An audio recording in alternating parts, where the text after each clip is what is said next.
What is up, family? We have another Patreon request. We got Nice, 14 juillet, l'enquête. Un an après. Dossier exclusif. OK.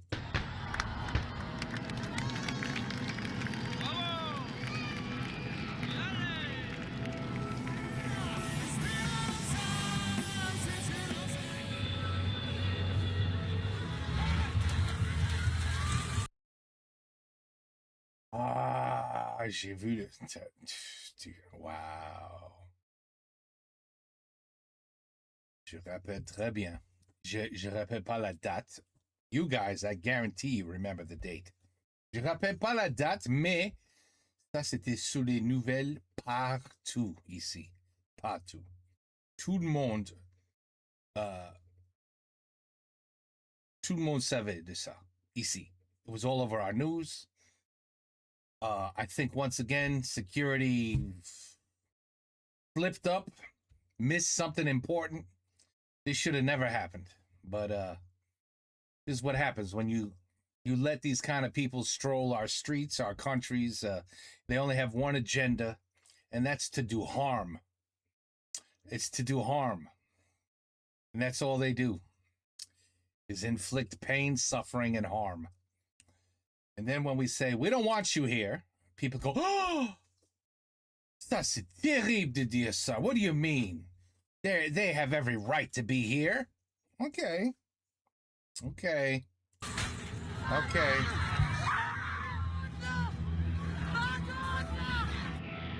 J'ai eu l'impression d'entendre le bruit d'un train qui percutait un nombre important de choses. Donc, c'était non seulement les piétons, mais également le matériel urbain.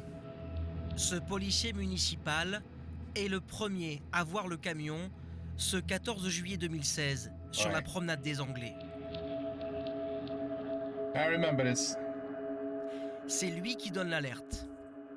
Le message que vous allez entendre est inédit.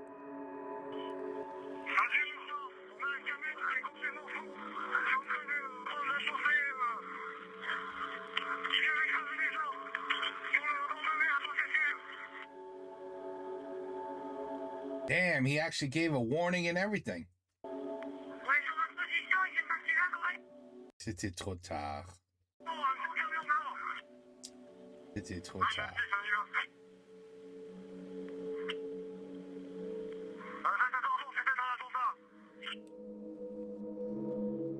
Le camion fonce sur la foule. Il y a ce soir-là 30 000 personnes pour voir le feu d'artifice. Après 4 minutes et 17 secondes, la course folle du terroriste prend fin. Sur la promenade des Anglais, il y a 86 morts et 434 blessés. C'est l'un des attentats les plus meurtriers en France. Wow. Wow.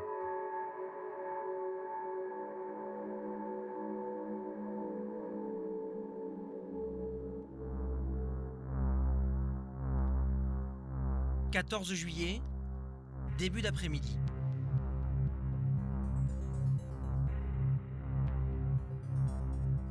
Au milieu des badauds, un homme enchaîne les selfies.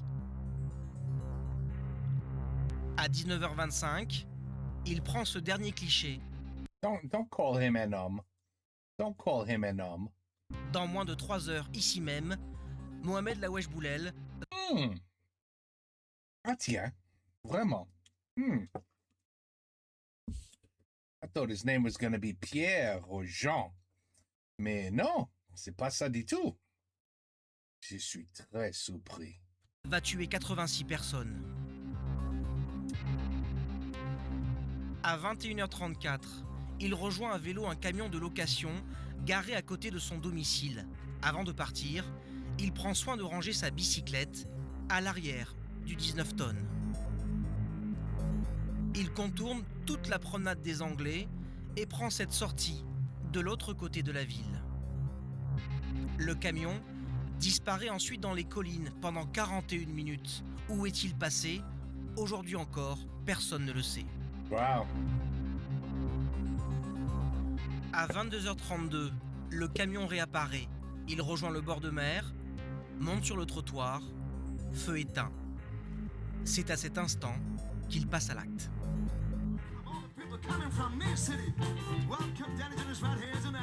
L'itinéraire emprunté ne doit rien au hasard. Pendant plus d'1 an, Mohamed Lawesh Boulel photographie tous les grands événements qui ont lieu sur la promenade des Anglais. It's always when everybody's having a great time too. You know what I mean? Everybody's gathered together, friends, family. Tout le monde bouffe, il mange, il boit, il rit. Everybody's having a great time. And that is when they look for you. That's when they want, that's what, for them, it's the greatest gathering you could think of to cause havoc. Concert en plein air, 14 juillet puis 15 août 2015 et fanzone de l'Euro 2016. En tout, 70 photos. S'intéresse effectivement à la promenade des Anglais de près, on le sait. Il essaie de trouver de l'argent. Il fait un prêt à la il essaie d'obtenir un prêt à la consommation qu'il ne pourra pas obtenir, 5 000 € de mémoire. Il retire de l'argent sur son compte bancaire, il vend sa voiture, tout ça effectivement pour aller louer un camion avec lequel il va passer à l'acte le soir du 14 juillet. Donc on peut dire effectivement que l'attentat a été bien préparé et prémédité. Oh, no shit. Of course it was planned out. They were planning to fly those planes into the Twin Towers for years before they actually went ahead and did it. 3 jours avant l'attentat, premier repérage. Sur ces images inédites, on voit le camion du tueur en pleine répétition de son itinéraire.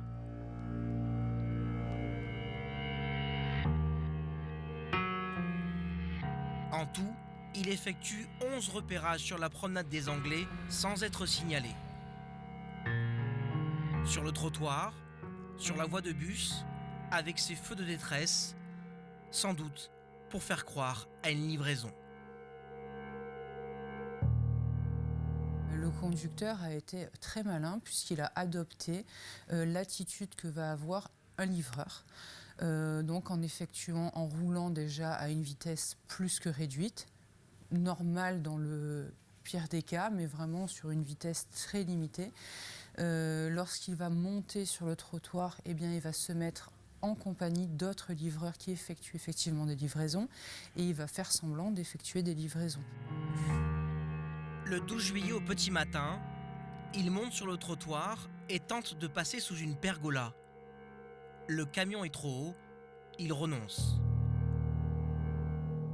Avant de partir, il prend une photo. Le soir de la tuerie, il suit méticuleusement son plan, évite les pergolas et fonce dans la foule.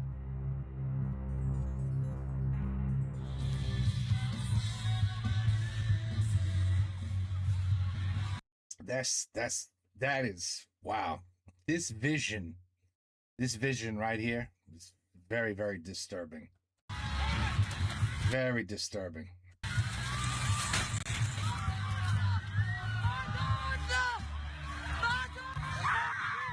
Au milieu du chaos, un homme se précipite vers la cabine du terroriste. Il témoigne pour la première fois. J'arrive donc sur le camion, il est arrêté. Il y a beaucoup de monde qui court dans tous les sens. J'essaye d'ouvrir la portière du camion depuis le sol. Je ne réussis pas. Donc je monte sur le marchepied du camion et je tire une deuxième fois sur l'ouverture de la portière. Je ne réussis pas non plus à ouvrir. Et à ce moment-là, je vois une main sortir avec un pistolet. Et j'ai saisi la main ou l'arme, je ne sais pas. Hein. Je me suis débattu, ça a duré quelques secondes. Et j'ai réussi à la baisser au sol. Mais le bras était tendu, donc je n'ai fait que baisser le poignet.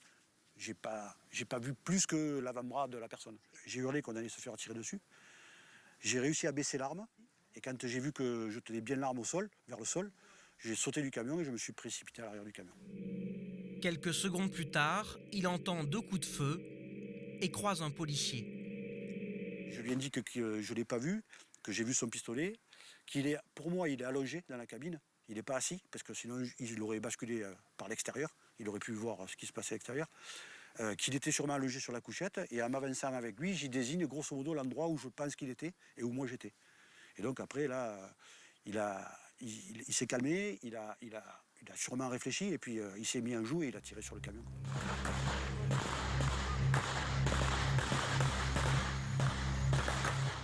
Il est 22h37, le conducteur du camion vient d'être abattu. L'auteur du massacre est rapidement identifié. C'est un Tunisien, chauffeur-livreur de 31 ans, marié, père de 3 enfants. Il n'est pas fiché pour terrorisme, mais connu des services de police pour des faits de violence. Un homme à la personnalité très perturbée, buveur d'alcool, adepte des salles de musculation, enchaînant les conquêtes. Ses proches le disent peu intéressé par la religion. Un an après, Oh, bullshit.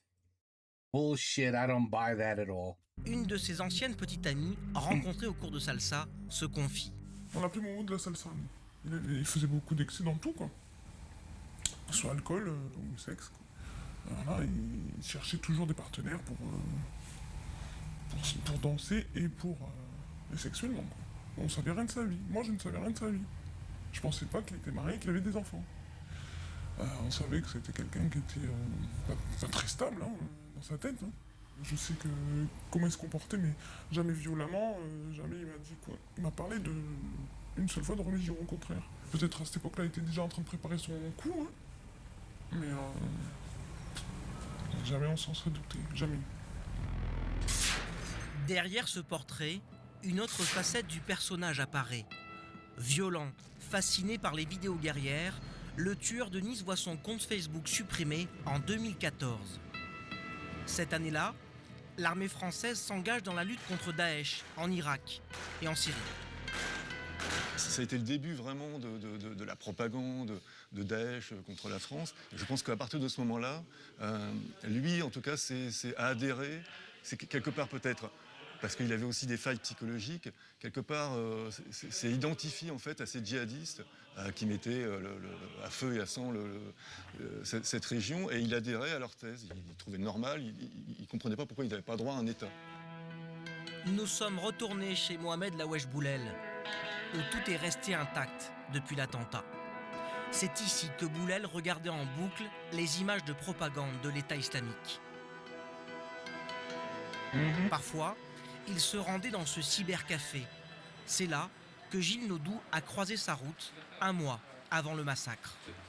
Je ne sais pas, mon regard est attiré sur la gauche par cette personne. Et il y avait un silence, et puis je regarde par-dessus son épaule, et puis je vois sur l'écran des explosions, des types avec des turbans noirs, des inscriptions en arabe, des kalash, ça pétait de partout. Alors, je suis à la fois attiré et fasciné, en même temps un côté répulsif. Je me dis, mais qu'est-ce que c'est que ce truc ? Ce qui l'a le plus marqué, c'est son regard. Un regard que j'avais jamais vu, un regard dur, cynique, un regard de tueur.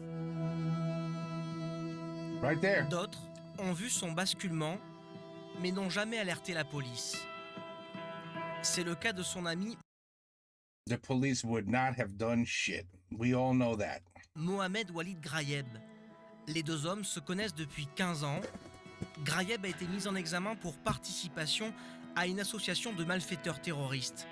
Quelques jours après l'attentat, il déclare aux policiers: J'ai été surpris par le fait qu'il s'était laissé pousser la barbe. Il m'a dit que la signification était religieuse. Il m'a également parlé de l'État islamique en me disant qu'il ne comprenait pas pourquoi il ne pouvait pas prétendre à un territoire. Et alors quoi ? Et alors quoi ? Est-ce que parce que vous avez de la sympathie pour quelqu'un qui bascule dans une forme de fanatisme, il y aurait une espèce de devoir et d'obligation de mettre un terme brutalement à toute relation ? Au nom de quoi ? Et s'il avait de la sympathie pour lui, qui a pu perdurer en dépit de cette radicalisation, c'est pas un crime a posteriori. C'est pas un crime a posteriori de maintenir de l'empathie pour quelqu'un qui se radicalise, même si c'est nécessairement troublant, même si on peut considérer que ça doit conduire à une certaine vigilance, c'est pas en soi ni une infraction ni un crime. 2 jours après l'attaque, l'État islamique revendique l'attentat de Nice. Pourtant, aucun lien n'a pu être établi entre lui et la mouvance djihadiste. Cette revendication serait-elle opportuniste ? C'est un peu plus qu'une revendication d'opportunité pour l'État islamique. L'État islamique a fait un appel. Al-Baghdadi a demandé, et les porte-parole de l'État islamique ont demandé à plusieurs reprises à toute personne de tuer des mécréants par tout moyen, qui trouveront pierres, voitures, camions, etc. Donc, à partir du moment où quelqu'un le fait. By the way, we're all infidels, just so you know. Moi, toi, just so you know. Mm-hmm. Eh ben, ils disent, c'est nous qui l'avons inspiré. Donc c'est une revocation d'inspiration, si vous voulez. Et ils ont raison, quelque part. Ces gens-là font ce qu'on leur a demandé de faire. Donc il y a une paternité. The biggest brainwashed system ever that they have. They teach, as soon as you're born, you are taught to hate the West, to hate anybody who's not what you are. De l'État islamique, c'est pas la revendication au sens j'ai organisé l'action, comme c'était dans le temps les groupes terroristes, ou comme certaines actions peuvent être organisées par l'État islamique. On l'a vu tout à fait en novembre 2015 à Paris. Non, là c'est juste, je revendique la paternité, je suis l'inspirateur de ces actions. Tout de suite après l'attentat, Bernard Cazeneuve évoque la radicalisation express du terroriste. Mohamed Lawesh Boulel aurait basculé en 15 jours. Des propos qui font bondir Stéphane Herbs, qui a perdu sa femme à Nice, lui-même a été grièvement blessé. C'est devenu presque une thérapie. Depuis 1 an, il lit et relit les 4000 pages du dossier de l'attentat. Il fait énormément de photos, quasiment le parcours du camion avec son téléphone.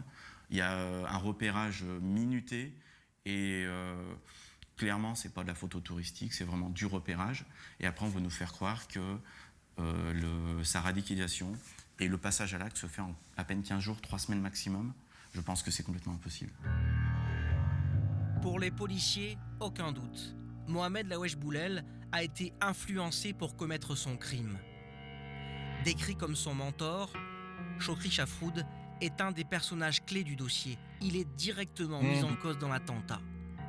Son ADN a été retrouvé dans le camion, mais c'est surtout son message envoyé 3 mois avant le massacre qui apparaît comme prémonitoire. Le 4 avril, Chafroud écrit en arabe à Boulel sur Facebook. Charge le camion de 2000 tonnes de fer et nique. Coupe-lui les freins, mon chéri, et moi je regarde.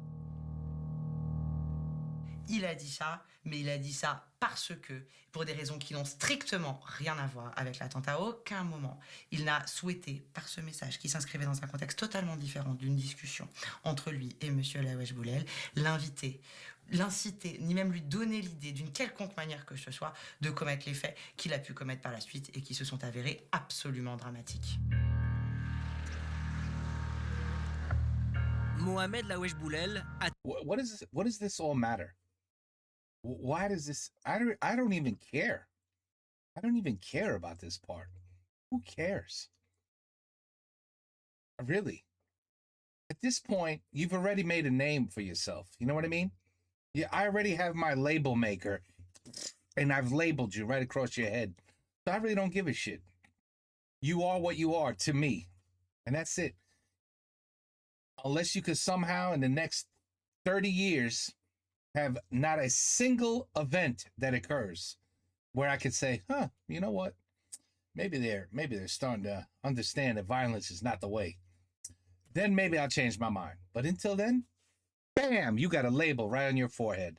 And I'm not taking that label off. And I don't give a shit what anyone calls me. That's how I feel. I don't care. A-t-il agi seul? Était-il connu des services de renseignement? Comment a-t-il pu rouler pendant 2 kilomètres sans être inquiété? Les enquêteurs trouvent rapidement de nombreux indices. À côté du tueur, son téléphone est toujours allumé. Ce portable va rapidement devenir la clé de voûte de l'enquête. I would be more concerned with exactly what they're talking about. You have an enormous gathering taking place. That's like, you know, like a new, I mean, maybe a less people, but like New Year's at Times Square, where there's thousands and thousands of people gathered. You don't think the police and the FBI and the CIA and everybody out there is like, okay, what could these crazy son of a bitches do to get in here and harm people? Harm innocent people that have nothing to do with their issue. What can we, like, how would they do it? Every little inch has to be thought about. When we have the Super Bowl in 100,000 people in a stadium, 80 to 90,000, you don't think people say, hey, you know what? This is exactly the kind of gathering these crazy son of a bitches want. This is a perfect opportunity to just destroy lives. You don't think they think about it? Like, shit, they could come through there, come through there. You gotta, it's for months, 3, 4, 5, 6 months ahead of the event. They're thinking about how they could prevent an attack. So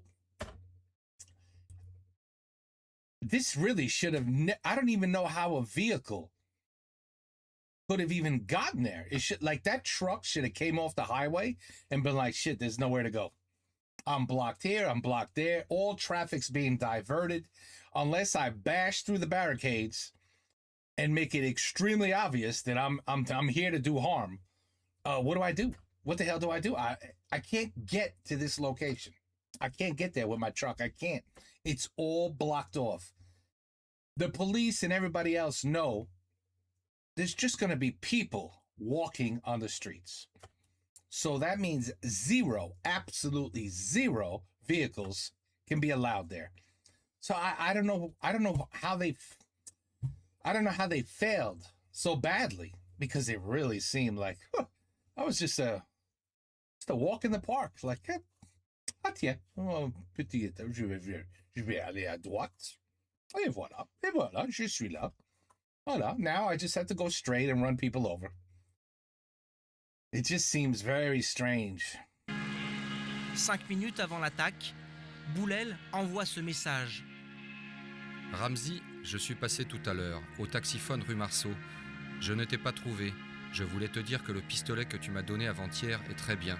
Dis à ton copain qui habite rue Miolis au 5e étage qu'il nous en ramène 5.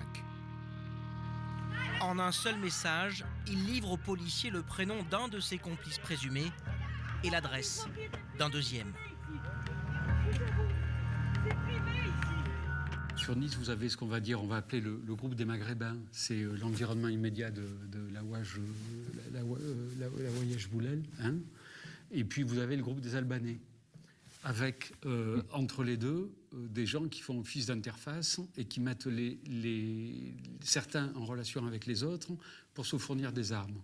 Alors, je ne sais pas s'il faut parler de réseau. Ce qui est certain, c'est qu'à un moment donné, des gens qui ont des positions bien ancrées dans la criminalité organisée et qui, par leurs activités criminelles, drogue, armes, sont en mesure de fournir ces choses-là. Effectivement, dans l'attentat de Nice, c'est ces deux groupes qui sont effectivement en liaison grâce à ces agents qui ont été identifiés, qui ont été mis en examen. Quelques jours après le drame, la police judiciaire interpelle 7 hommes, un Albanais. Il aurait vendu l'arme retrouvée dans la cabine du camion. C'est un 7,65, un pistolet automatique siglé police, volé lors d'un cambriolage. En fouillant le 19 tonnes, les enquêteurs mettent également la main sur une grenade factice et 2 imitations de fusils d'assaut. Boulel aurait-il été abusé par ses complices présumés? Dans le volet armes, comme dans le volet terrorisme, le même constat. Aucune des personnes mises en examen n'est connue des services de renseignement. Aucune n'est allée en Irak ou en Syrie.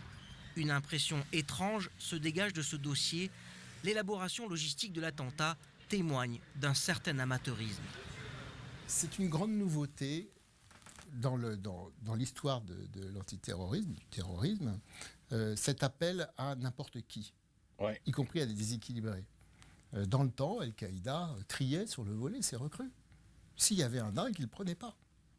C'est la grande différence. Ils avaient besoin de gens compétents, sérieux, qui allaient venir dans leur camp en Afghanistan, s'entraîner 1 an et demi, 2 ans, pour mener après une opération secrète et regarder un peu le World Trade Center, le 11 septembre, la durée de préparation. Vous voyez qu'on peut faire appel à un dingue, alors que pendant 2 ans, il va falloir qu'ils prennent des cours de pilotage, etc. Vous voyez, c'est pas possible. C'était des gens sérieux. L'État islamique a fait appel à tout le monde.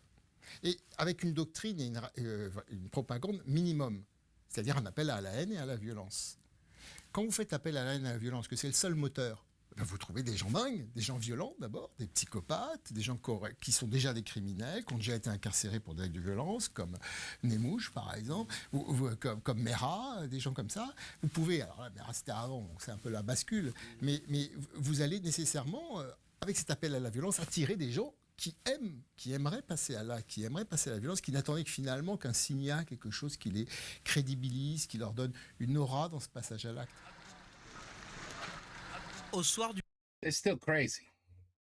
They're just a different kind of crazy. du 14 juillet, grièvement blessé, Stéphane Herbs est emmené aux urgences. Il se retrouve à quelques mètres du corps de Boulel.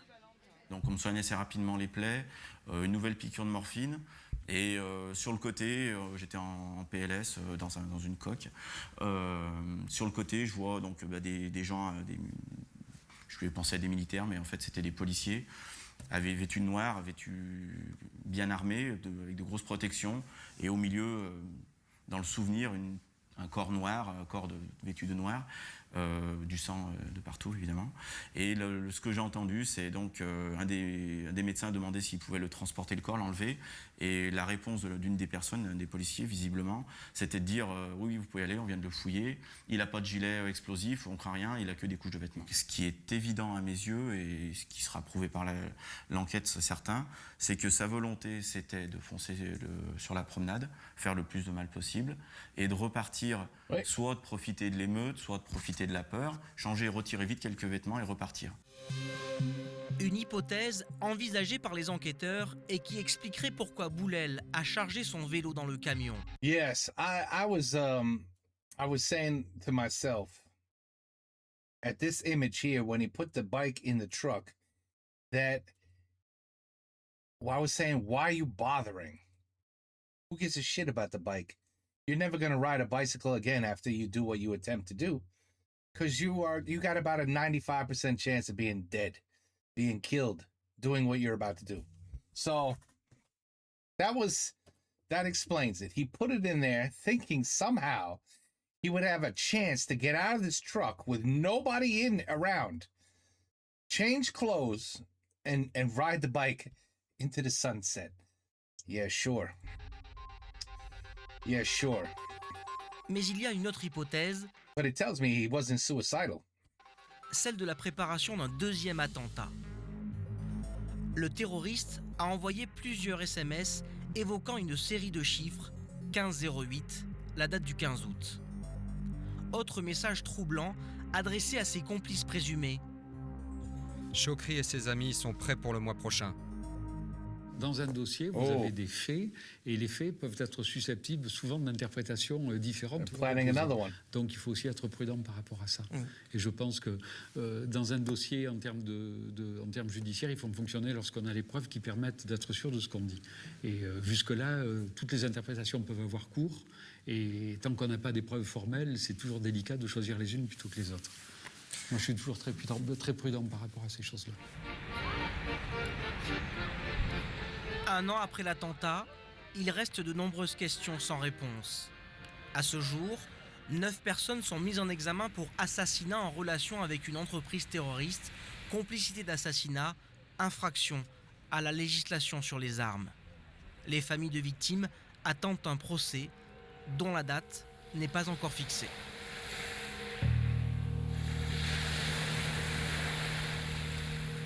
C'est triste, c'est bien dommage parce que it's supposed to be a good day of memories, good memories. Now it's a day no one will ever forget, and it's nothing but bad memories. And that's all they want. That's their whole reasoning, is for you to live in fear, knowing that if you don't believe what they believe, you don't deserve to live.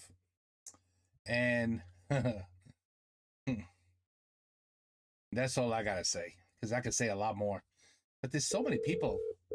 There's so many people. Oh, 1 second. Sorry, hang on. Okay, anyway, I just got interrupted. I just lost my train of thought. But my train of thought basically is, you know, there's a lot of people out there that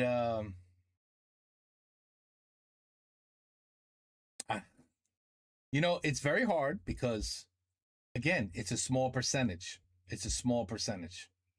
So it's the same thing. If you have 100% of people and you have like 2% that are evil, you can't say, all right, well, all 100% are evil. That's the problem. There's some people out there, I'm just going to say it, you know, who believe in Allah and are 100% Muslim. And I knew a few. There were like 6 or 7 houses down in the neighborhood. I'd smoke hookah with them. I would eat food with them. What she always make for me was delicious. I can't think of it now, but anyway, wonderful, beautiful, very kind people, and funny as hell too. I mean, they were great. I really did. I missed them. They moved. They're gone now. But, you know, so I'm not sitting here saying, of course, you know. But the problem is, you get a label on your head anytime I hear the word jihadist. Okay? If I hear ISIS, jihad, all of that, and unfortunately, they believe in Allah, and they're Muslim usually. So again, you're getting labeled, but there's some good people that get labeled with you. And that's the problem. That's the problem. And that goes with anyone. That goes with anything. You know, like the white people, we have a thing over here in the United States. It's like, okay, so like you want to talk about racism, but not, like stereotypes. I shouldn't say racism, even though stereotyping people feel like that's racism as well. But it's like, okay, well, when's the last time you heard a black person went into a school and shot up the classroom? Never. So like that belongs to the white people. So when you hear on the news, school's been shot, 14 kids have been killed, you know right away. The first thing in your brain is, what crazy white kid did that? It's just how it is. And then if you hear, you know, a building, and I'm not talking about the Twin Towers, I'm just talking about any building. Like a building's been blown up. We feel like it's a terrorist attack. I'm sorry. The first thing that goes in your head is, oh, that's a crazy Muslim Islamic type person. That's who did that. And then there's a whole bunch of others, which there's no reason to discuss it, but because you get the point, you get the idea. So unfortunately, you know, look at all the videos we've done with France being attacked by terrorists. Who are the perpetrators every single time? That's why I was saying, is his name Jean? Is it Pierre? No, of course it's not. We all know it was going to be Mohammed or something. We knew that. Before they even said the name, I would have said, I don't know, Mohammed as a guess. So that's just the way it is. And the more we see it, the more these catastrophes happen, the stronger your feeling becomes. And it's so, you know what I call it? I say it's keeping racism alive. How do you kill racism? How do you kill it? You have to be convinced. It can't just be somebody telling you you can't do that, you can't say that, you can't feel like that, because we're not robots. Everybody gets to feel the way they're allowed to feel. I'm sorry. You are allowed to have your own opinion. I don't care what anyone says. You're allowed to have your own opinion. You don't have to agree with anyone. If you're not harming, causing violence, causing chaos, and you just have your own opinion, nope. Oh, that's what they like to do? Well, I don't agree with that. I don't agree with that lifestyle. I don't agree with that person. I think that person's got a mental problem rather than what they claim they are. Blah, blah, blah. You could go down a list. You have the very right of your own opinion. So the problem is, how do you kill an opinion like that? How do you kill an opinion like that? Well, somebody needs to look at you and say, well, when's the last time that you saw there was a terrorist attack? did you happen to notice that now all the attacks are from they're from Italians? The Italians are now becoming the terrorists of the world. So now immediately your stereotype changes. Oh, who did it? Must have been an Italian. So, but until that happens, it's these people all the time that do this kind of thing. They do. It's crazy. So how do you, again, racism, stereotypes, in my opinion, can only be changed and removed with proof. When I open my TikTok up, I don't really do it all. Well, when I open TikTok, because it just, the feeds on TikTok, the things you see over and over and over, hundreds of thousands of the same videos. You become accustomed to who the people the video is about is going to be. Before you even hit play, you just look at the title. Person arrested for not wanting to give the cops their license and driver's license and insurance. And, oh, I already know who it is. You don't even have to hit play. I know what the video is going to be about. Somebody could have just had a speeding ticket and been back in the car on the way to their family, but instead they're going to jail because they're idiots. And it just happens over and over again. And so for me, it's more like it's the more proof you keep throwing at us, how are we supposed to change? How are we supposed to say, no, I don't agree with that. It can't possibly have been these kind of people. That's not fair to constantly blame them for terrorists. Oh shit, it's them again. I mean, tu comprends ce que je dis? I'm just trying, I'm trying to be honest. I'm just being honest with you guys. It's a very difficult thing when all you see on the news is the same shit over and over again. And I like, now they used to call out who the people were in the news. I don't know is it like that in France? So back when I was maybe a teenager, on the radio or on the TV, it would always be a Chinese man broke into a liquor store. A black man was found stabbing somebody on the street. A black man stole a vehicle. A black woman did this. A white male with blonde hair did this. Like, they would describe the person that was causing the crimes. Not no more. Not no more, because probably what I just said. If you hear it too often, you'll just automatically become a racist. So now it's a teenager pushed somebody in the subway station today. Oh, a teenager did that? I wonder who really did it. What kind of teenager would have done something like that? Now I have to search. It's exactly who I thought it was. So they're not fooling us, but it's just sad that even the people that just constantly do the same shit over and over, even the news media is like, we have to do something about this, or everybody's going to become racist sooner or later. Let's just say kids, teenagers, and male or female. That's it. And pretty soon that won't even be allowed. Pretty soon people will go, what you mean male or female? What about if they're neither? I'm like, oh boy, here we go again with another conversation. So, but that's what's happening with the media here. Alors, je sais pas, dans la France, c'est différent. When somebody actually does a crime, do they describe the person on the news? Or do they just say, une femme, un mec? Et voilà. Un homme et une femme. Ils ont fait ça. Is that what they do? Or do they actually explain who that person is that did it? When I was a teenager, every single time they would explain to the T who did it. Well, anyway. Shitty video because it brings back shitty memories. And I promise you, the world knew everything about this. It was all over the news.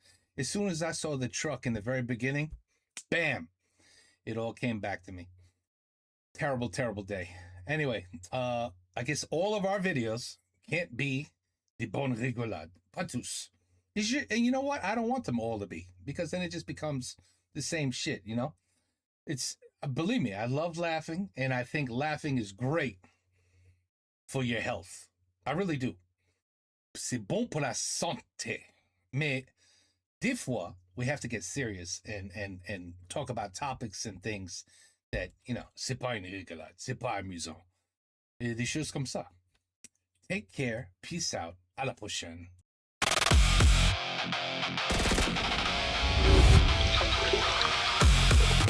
Un préféré au béton, les fleurs et les bourgeons.